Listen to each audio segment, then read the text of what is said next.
జగిత్యాల మండలం నూకపల్లి గ్రామంలో లబ్ధిదారులకు మంజూరైన డబుల్ బెడ్రూమ్ ఇండ్లకు మౌలిక సదుపాయాలు, డ్రైనేజీలు, ట్రాన్స్ఫార్మర్లు, సెప్టిక్ ట్యాంకు, నీళ్ల వసతి పనులను రానున్న 10 రోజుల్లో పూర్తి చేస్తామన్నారు జగిత్యాల ఎమ్మెల్యే డాక్టర్ సంజయ్ కుమార్.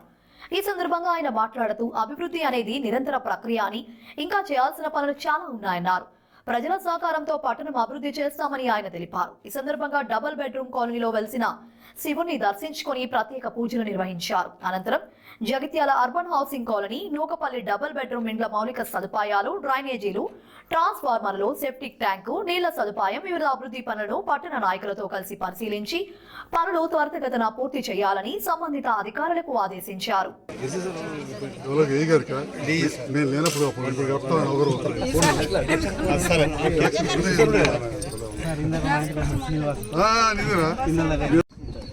ఏర్పాటు చేస్తున్న సందర్భంలో ఈరోజు ఇక్కడ ఇంద్రమ్మ కాలనీగా 2008లో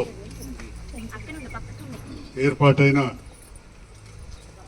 ఈ నూకపల్లి అర్బన్ హౌసింగ్ కాలనీ తర్వాత 2018లో ఏర్పాటైన కేసీఆర్ నగర్ మెల్లమెల్లగా పూర్తిగా అవుతా ఉన్నది. ఇప్పుడు 4520 ఇండ్లు పూర్తయినాయి. పాత ఇందిరమ్మ ఇల్లు వివిధ దశలలో ఒక 1600 ఇండ్లు ఉన్నాయి. అందులో 500 ఇండ్లు కంప్లీట్ అయింది. అయితే వీటన్నిటికి కూడా ఇల్లు కట్టినా కానీ వసతులు ఉండాలి. అన్నిటికంటే ప్రధానం మనం ఇల్లు కట్టుకుంటే నీళ్లు, కరెంటు, మన వాడిన నీళ్లు మోరి ద్వారా బయటకు పోవాలి. వెనుకటి కాలం వేరు. అప్పుడు ఏదో ఇల్లు కట్టిస్తే ఇక వాళ్ళు కరెంటు పెట్టుకుందరు, లేకపోతే దీపం మీద ఉండరు. మోరైతే ఉండకనే పోవు. ఆ ముందర ఉంటుండే అలా గుంతలు పోవు. చేదుకొని పోసుడు కాబట్టి ఎక్కతక్క పాడు కాకపోవు. గిన్నెని నీళ్ళు అన్నీ ఇంకుతుండే. మరి ఇప్పుడు ఉన్న పరిస్థితుల్లో ఈ నూకపల్లిలో ఇంతకుముందు మిత్రులు చెప్పినట్టు, ఎందుకంటే ఒకళ్ళ పేరు చెప్తే బాగుండదు. ఇక్కడ ఉన్న నివాసం ఉంటున్న వాళ్ళు కష్టపడి అప్పుడు నీళ్లు లేని కాలంలో సగం కట్టుకొని ఇడిచిపెట్టిన బాధలు చెప్పుకున్న వాళ్ళు ఉన్నారు. అది కొన్ని వేల మందికి తెలుసు జగిత్యాల. ఆ తర్వాత నేను రాజకీయాలు మాట్లాడదలుచుకోలేదు. అలా గుడికాడికి వచ్చినాం. కానీ వచ్చినప్పుడు కొన్ని సమస్యలు చెప్పారు కాబట్టి మరి ఇంతకుముందు ఇక్కడ ఇండ్లు కట్టింది. కానీ ఇది గ్రామ పంచాయతీ కాదు, మున్సిపాలిటీ కాదు. పాప 500-600 ఇండ్లు చెత్తలు పోసుకొని దర్వాజాలు పెట్టుకున్న వాళ్ళు ఇక్కడ ఉండలేని పరిస్థితి. ఇంతకుముందు తమ్ముడు రమేష్ చెప్పిండు, రోడ్డు పడితే వాళ్ళు ఉంటే అలా నిలబెట్టామని. నేను కూడా చూస్తుంటే ఎక్కడెక్కడ వచ్చి తాబోతోడు వచ్చి దర్వాజాలు కూడా విక్కొని లుండు అన్నిగా గలీజ్ పనులు కూడా జరిగినాయి. ఇప్పుడు ఈ పని మొదలైనాక మెల్లగా మార్పు వస్తూ ఉన్నది. 200 ఇండ్లు ఉన్నాయి కూడా గ్రామ పంచాయతీలు అయినాయి. కళ్ళపల్లి అసంటి, హనుమాజ్పేట అసంటి. కానీ 500 మంది కట్టుకున్నాయని గ్రామ పంచాయతీ చేయలే. నాకు ఆలోచన వచ్చింది, అరే టీఆర్ నగర్ గ్రామ పంచాయతీ ఉన్నది, అదంతా జగిత్యాల పట్టణ పేద ప్రజలకు కట్టింది. దాన్ని మున్సిపాలిటీ కట్టాలని కట్టి దానికి మోర్లు అవన్నీ కూడా నేను ఎమ్మెల్యే అయినాక చేసిన. కావాలంటే మీరు పోయి చూసుకోరు. ఎప్పుడైనా అంటే నేను 18 ఎమ్మెల్యే గెలిచిన 23 అడవులు అయినా ఇంక అవుతున్నాయి. అంతకుముందు ఇండ్లు కట్టిన దాదాపు 20-30 ఏళ్ళు సరిగ్గా గటేర్లు కూడా లేకుండే.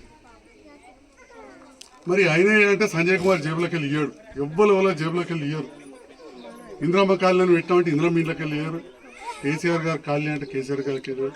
సంజయ్ సార్ చేసిండే సంజయ్ సార్. ప్రజల పైసలు వివిధ పనుల ద్వారా మనకు వచ్చినాయి. మళ్ళీ మనం ప్రజలకు తెచ్చారు. అది ఏ నాయకుడు ఎక్కువ తెచ్చిస్తే ఆ నాయకుడికి క్రెడిట్ వస్తుంది. మీరు అందరూ మెచ్చుకుంటారు, నన్ను గెలిపించారు. తెలంగాణ రాష్ట్రంలో 141 మున్సిపాలిటీలు ఉన్నాయి. అందరికీ వారే ముఖ్యమంత్రి. 141 మున్సిపాలిటీలకు ఎమ్మెల్యేలు ఉన్నారు. మరి ఇలా జగిత్యాలనే మనం కట్టినాం. ఎందుకంటే నాకు ఆలోచన వచ్చింది, అంతకుముందు తరం నాయకులు కడతామన్నారు, రకరకాల కారణాలు ఆగిపోయినాయి. మనం చేయాలి ఈ సంకల్పంతో పైన నాయకులను మాట్లాడి టెండర్ వెళ్తే కాంట్రాక్టర్ పారిపోయింది. మీ అందరికీ తెలుసు. అక్కడ శిలాఫలకం చూస్తే 2018 మే 19 ఏమో ఉంటుంది. 2018 డిసెంబర్లో గెలిచిన. అంటే నేను గెలకముందే శిలాఫలకం ఇవన్నీ మంజూరు చేయించినాం. అప్పుడు ప్రభుత్వం వచ్చింది, తెలంగాణ ఏర్పడ్డది. కాంట్రాక్టర్ వచ్చిండు, ఆడినంత పొక్కిలు చేసిండు, పోయిండు. ఎందుకంటే తుట్టు అవుతుందని చెప్పి అనుకున్నాడు. 2019 ఏడాది తర్వాత కూడా ఎవరు రాలే. 2019 చివర్ల అంటే ఏడాది అర్థంకు గౌరీ శంకర్ ఇన్ఫ్రా వాళ్ళు మా బావ దోస్తులు అయితే తీసుకొచ్చి కష్టమో నష్టమో చేయండి. ఇప్పుడు ఆలీలు మాట్లాడుతున్నారు సంజయ్ కుమార్ షాడో కాంట్రాక్టర్ అయిందండి.